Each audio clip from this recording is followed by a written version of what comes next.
할렐루야, 주님을 찬양합니다. 오늘 주신 하나님의 말씀 신약성경 빌립보서 1장 1절과 2절 말씀입니다.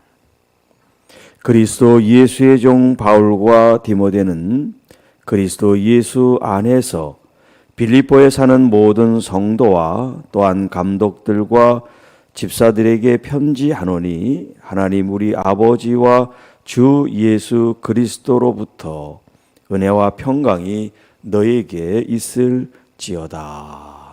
아멘.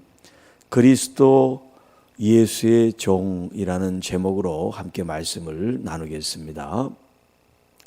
자, 여기 빌립보서는 우리가 지난번에 함께 나눴던 에베소서와 함께 옥중서신이라는 그런 이제 분류를 하고 있어요. 그것은 내용에 따라 분류한 것이 아니라 이제 사도 바울이 어디에서 이 편지를 썼느냐라고 하는 거냐, 장소에 따라 지금 이렇게 분류한 거예요.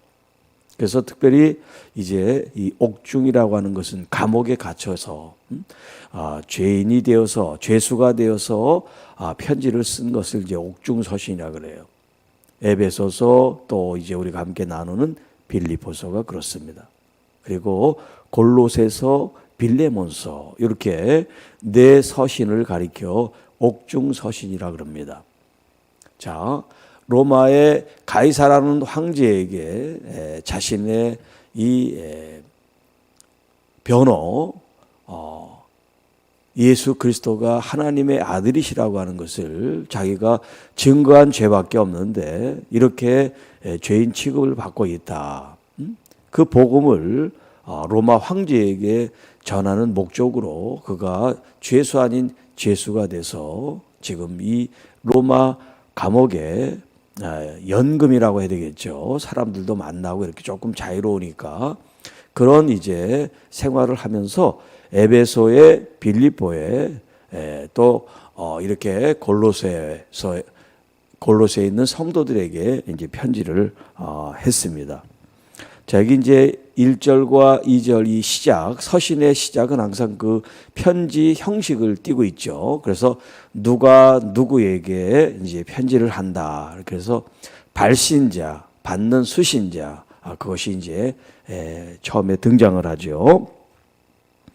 자, 누가 이 편지를 썼습니까? 여기 나오죠. 그리스도 예수의 종 바울과 디모데는 누구에게요? 그리스도 예수 안에서 빌립보에 사는 모든 성도와 또한 감독들과 집사들에게 편지하노니. 자, 누가 누구에게 지금 편지한다는 것을 명확하게 기록하고 있죠. 자, 여기 바울과 디모데. 디모데가 이제 바울과 함께 이 편지를 썼다는 게 아니라 두 사람이 같이 이렇게 이제 문안을 한다는 얘기를 표시를 이렇게 하고 있어요.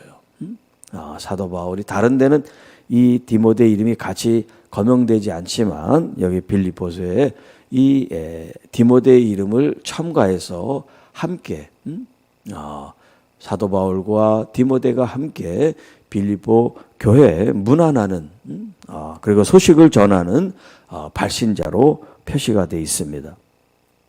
자, 바울과 디모데 그들을 수식하고 설명하는 그 말이 뭐냐면 그리스도 예수의 종이라고 표현하고 있어요.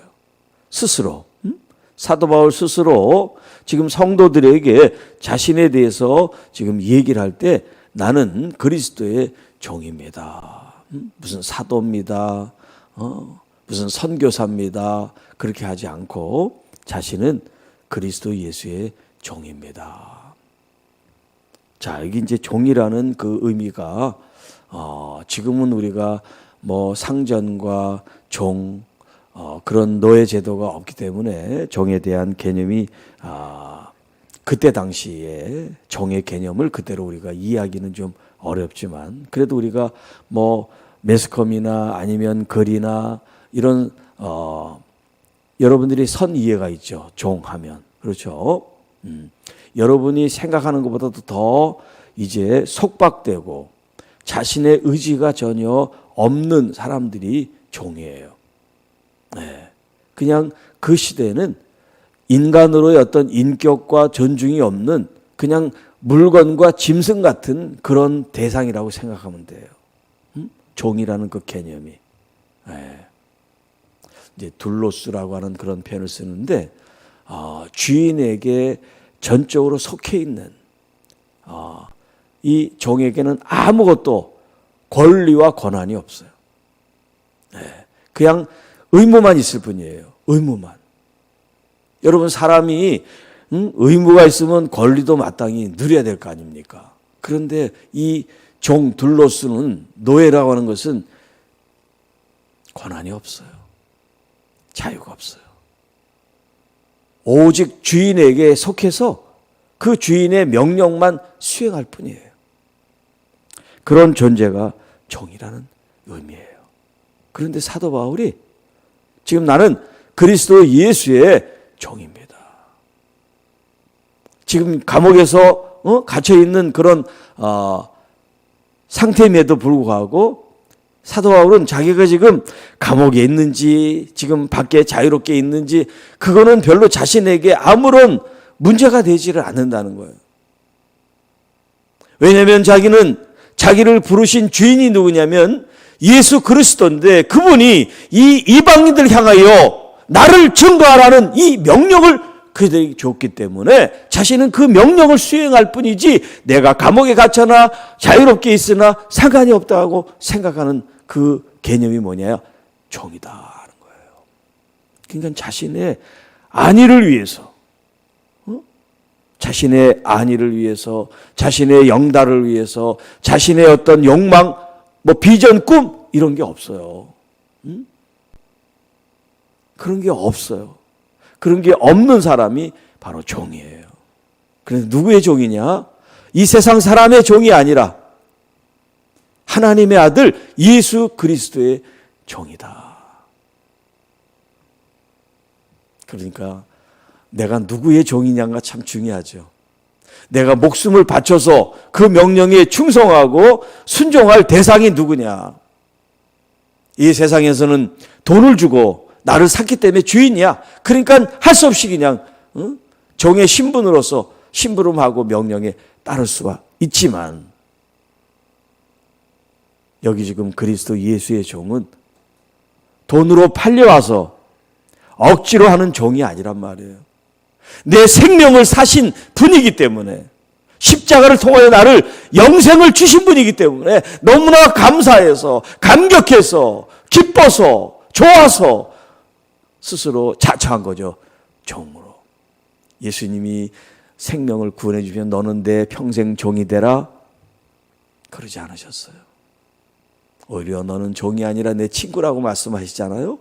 그런데 우리가 그 좋은 예수님을 향해서 동등하게 있을 수가 없어서 우리의 권한, 권리, 내 모든 것을 다 내려놓고 오직 종으로서 주의 말씀 부르신 사명에 순종하겠습니다.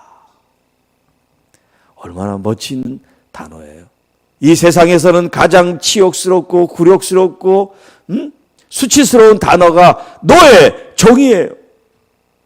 그런데 그 같은 단어, 그 개념을 가지고 내가 섬기는 분이 이 세상의 주인들이 아니라 하나님의 아들 예수 그리스도이기 때문에 내가 종된 것이 자랑스러운 거예요. 기쁘고 감사한 거예요. 모두가 다 종이 됐으면 종이 되는 건 아니니까. 종이 되라고 명령하신 게 아니니까 스스로 선택을 해야 되는데 여러분 이렇게 스스로 그리스도의 종이 된다는 이 선택을 하는 게 쉽지 않잖아요. 그런데 사도 바울은 자신의 모든 것을 과감하게 내어버리고 오직 주를 위한 종이 되었습니다. 얼마나 멋있습니까? 또 단순히 종이라고 말로만 하는 게 아니라 그 삶 자체가 종의 삶을 살았어요. 핍박과 많은 박대와 모함과 그런 손가락질을 당하지만 그는 전혀 개의치 않았어요. 또 여기 지금 빌립보라고 하는 이 장소에서 복음을 전할 때 귀신 들린 여정을 취해서 귀신이 떠나잖아요. 그래서 그것 때문에 감옥에 갇히잖아요. 감옥에 갇혔을 때 그가 원망하고 하나님 앞에 넋두리를 하든가요? 복음을 전하고 귀신을 쫓으라고 그래서 쫓았는데 나 왜 감옥에 갇히게 하십니까? 그러지 않단 말이에요. 거기서 하나님 앞에 감사하고 또 기도를 하고 찬양을 해요. 옥문이 터지고 창고가 열리고 도망갈 수 있지만 도망가지 않아요. 자기가 자유케 되는 게 목적이 아니라 어디서든 복음을 전하는 게 이 종으로서의 사명이라고 생각하기 때문에 끔찍 안 하고 오히려 간수를 복음을 전해서 그 가정을 구원하는 정말 멋지고 놀라운 사역을 감당한 사람. 네. 여러분, 우리도 예수 그리스도의 종으로서 나 자신을 위한 삶이 아니라 주님을 위한 삶이 된다면 얼마나 좋을까요? 그렇다고 여러분들이 지금 생활하는 것을 다 포기하고 직장을 그만두고 주님만을 바라보는 뜻이 아니라 여러분에게 주어진 환경을 통해서 일터에서 혹은 학교에서 또 가정에서 교회에서 장소에 구애되지 않고 어디에서나 누구와 있더라도 내가 어떤 존재인지를 깨닫고 그리스도를 위한 종으로 부르심을 받았다는 이 마음을 갖고 우리가 생각한다면 한 영혼을 위해서 기도하게 되고 한 영혼을 위해서 축복하게 되고 한 영혼을 위해서 희생할 수 있는 거죠. 자, 이런 바울과 디모데가 누구에게 편지한다 그랬어요? 그리스도 예수 안에서 빌립보에 사는 모든 성도들에게. 모든 성도라는 것은 빌립보 교회를 말하는 거죠. 교회는 성도들이니까 그들을 위해서 이 편지를 지금 씁니다. 뿐만 아니라 감독들과 집사들에게. 이제 이 신약 성경에는 목사라는 표현보다 이 감독이라는 표현이 이제 많이 등장을 합니다. 감독. 목자는 돌봄에 초점이 되어 있는 그런 의미가 담겨 있죠. 목사, 목회하는 것은 이 돌봄, 케어링, 돌봄에 초점이 되어 있어요. 근데 이 감독이라고 하는 이 말은 뭐냐면 사람들을 이렇게 이제 케어하는 거하고 감독하는 건 달라요. 감독은 사람들을 훈련시키고 또 파송하고 그래서 제대로 하고 있는지를 점검하고 체크하고 또 잘못된 부분이 있으면 지적해주고 고치게 하고 그런 의미가 있어요. 그러니까 이 목사라고 하는 개념과 감독이라고 하는 개념이 좀 다른데 지금 이 감독은 목사를 포함한 이제 개념을 의미하는 거예요. 그러니까 목사보다는 이 감독이라고 하는 이 개념이 좀 더 폭넓게 쓸 수가 있는 거예요. 네. 그래서 이제 감리교 같은 경우는 지금도 감독이라는 제도가 있어요. 감독. 일반 목사님들이 있고 우리는 이제 노예라 그러는데 감리교는 연회라 그래요. 연회. 그래서 그 연회 이제 거기서 이제 투표를 해요. 감독 투표를. 네. 그래서 이 감리교는 우리 장로교는 목사 안수를 받으면 다 1:1 각자 어떤 독립적이라고 봐야 되나? 좀 더 그게 강해요. 물론 노예가 있고 총회가 있는 그런 구조가 있지만 그런 조직상이고 이 감리교는 조직도 조직이지만 좀 더 이제 권한이 있어요. 뭐냐면 감독이 지 교회에 있는 그 목사님들을 다른 쪽으로 보낼 수 있는 권한이 있어요. 근데 우리 장로교는 그게 없어. 노예에서 무슨 목사님을 당신 저쪽 가서 목회하시오. 그런 명령할 수가 없어요. 그런 권한이 없어. 그런데 감리교는 이 감독은 그렇게 막강한 힘이 있어요. 그래서 감독이 되려고 이제 좀 여러 가지 부작용들이 생기죠. 그만큼 파워가 있으니까. 자기 휘하에 많은 목사들을 거느릴 수 있는 그런 권한이 법적으로 주어진단 말이에요. 감리교법에 의하면. 그게 바로 이 감독이에요. 사실 감독이라는 말 자체에 힘이 실려야지 감독을 하지. 예를 들어서 여러분 축구나 야구나 이런 경기에 감독이 있죠. 뭐 코치도 있지만 감독. 그 사람이 뭐 인사권이나 뭐 행정이나 아니면 작전이나 지휘권이 다 있잖아요. 감독이. 근데 이 사람이 힘이 없으면 무슨 감독을 하겠어요. 이렇게 하고 저렇게 하라고 아무리 지시를 해도 감독이 힘이 없으면 할 수가 없겠죠. 그러니까 감독이라는 그 직책에는 파워가 실려 있어야 된단 말이야. 자, 그러니까 지금 이 초대교회 당시 감독은 목사들이 감독이었어요. 그러니까 목사들이 그런 파워를 갖고 있었단 말이죠. 그런데 이제 이게 시대가 지나면서 그런 이제 파워를 이제 빼버린 거죠. 자, 그래서 이제 우리 장로교 헌법 체계는 이 감독의 개념을 뭐라 그러냐면 목사와 장로를 감독의 개념으로 둬요. 장로님들도 같이 감독의 개념으로 둬. 그래서 이제 어떤 그 사역을 나눠 가지고 이제 하는 그런 이제 의미가 이 감독들이에요. 그러니까 교회 리더 지도자들 감독들이다. 그렇게 여러분들이 이해를 하시면 되고, 그 다음에 이제 집사라는 것은 평신도 지도자들이에요. 평신도 지도자들, 청지기들이죠. 자, 위에서는 성도라 그랬어. 일반 성도. 이것은 평신도, 일반 평신도를 통칭해서 성도라 그러고, 그리고 교회 리더십이 있는 사람들을 가리켜 감독과 집사들 이렇게 표현을 한 거예요. 그들에게 이 편지를 지금 쓰고 있습니다. 자, 그리고 이제 2절은 인사예요. 축복의 인사말을 이 서신을 본격적으로 쓰기 전에 이제 발신자, 수신자를 얘기하고 그 다음에 이제 축복의 인사를 합니다. 하나님 우리 아버지와 주 예수 그리스도로부터 은혜와 평강이 너에게 있을지어다. 너에게 있을지어다. 자, 이 본문은 서신에 다 공통적으로 이제 나오는 말씀이에요. 인사 말씀, 축복의 말씀. 자, 우리가 빌립보서 이제 마지막 할 때 6장 23절, 24절에도 평안, 평강, 또 은혜, 그것이 여기 형제들에게 있기를 원합니다 하는 그런 말씀을 나눴죠. 그러니까 사도 바울의 이 표현법 속에 인사말이 뭐냐면 바로 은혜와 평강, 평강과 은혜가 있기를 기원하는 거예요. 그들에게 정말 그들의 삶 속에 하나님 아버지와 우리 주 예수 그리스도가 부어주시는 주님으로부터 나오는 그런 은혜와 평강이 여러분 안에 깃들기를 바랍니다. 은혜와 평강. 하나님이 주시는 선물이 은혜라 그랬죠.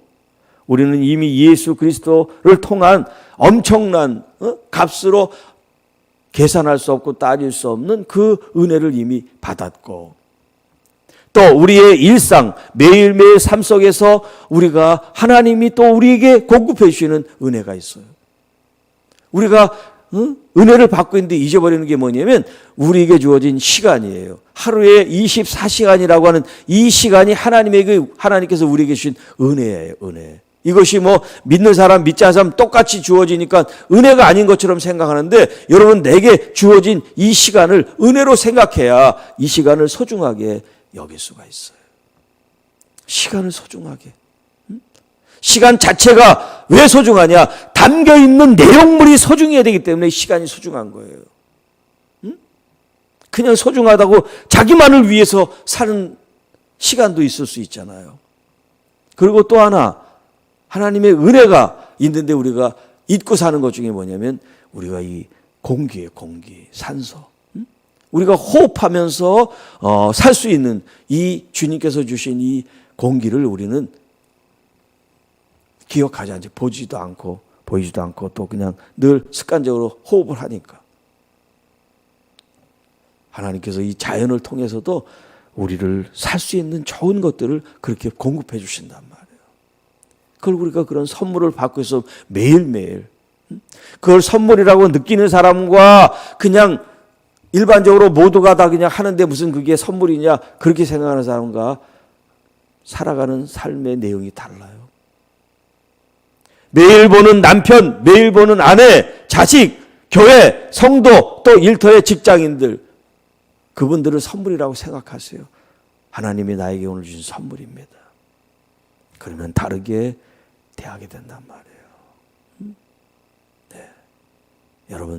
여러분 삶 속에 있는 모든 흔하고 늘 평범한 것이지만 하나님이 여러분에게 허락한 선물이라고 생각하세요. 모두가 다 소중합니다.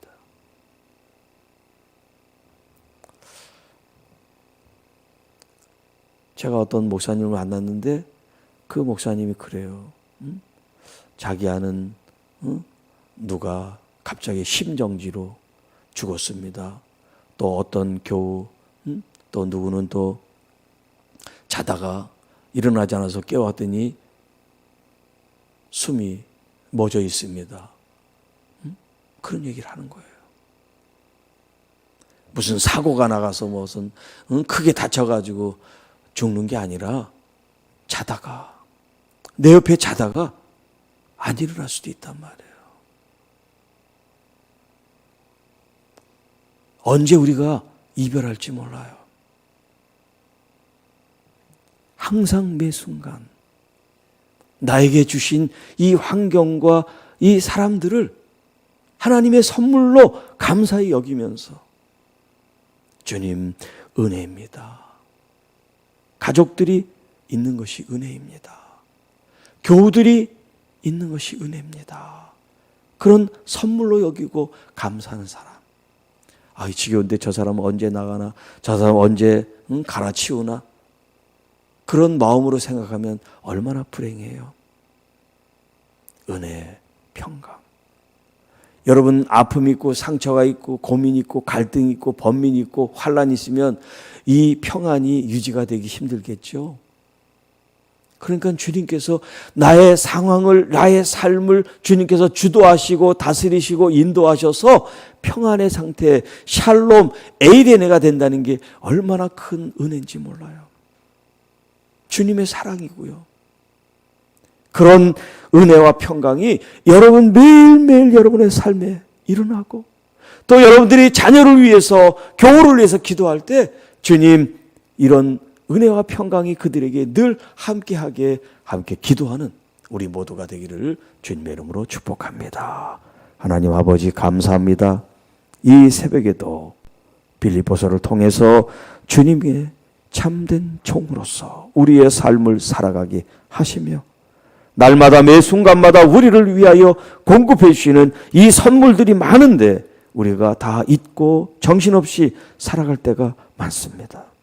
다시 한번 나를 돌아보고 나를 향한 나를 위한 주님의 이 은혜 은총 사랑 선물을 저희들이 다 기억하고 감사와 감동 감격 기쁨 은혜를 가지고 믿음 생활을 잘 해나가고 또 기회와 그런 때가 되면 우리 주님을 증거하는 아름다운 성도들이 되게 하옵소서.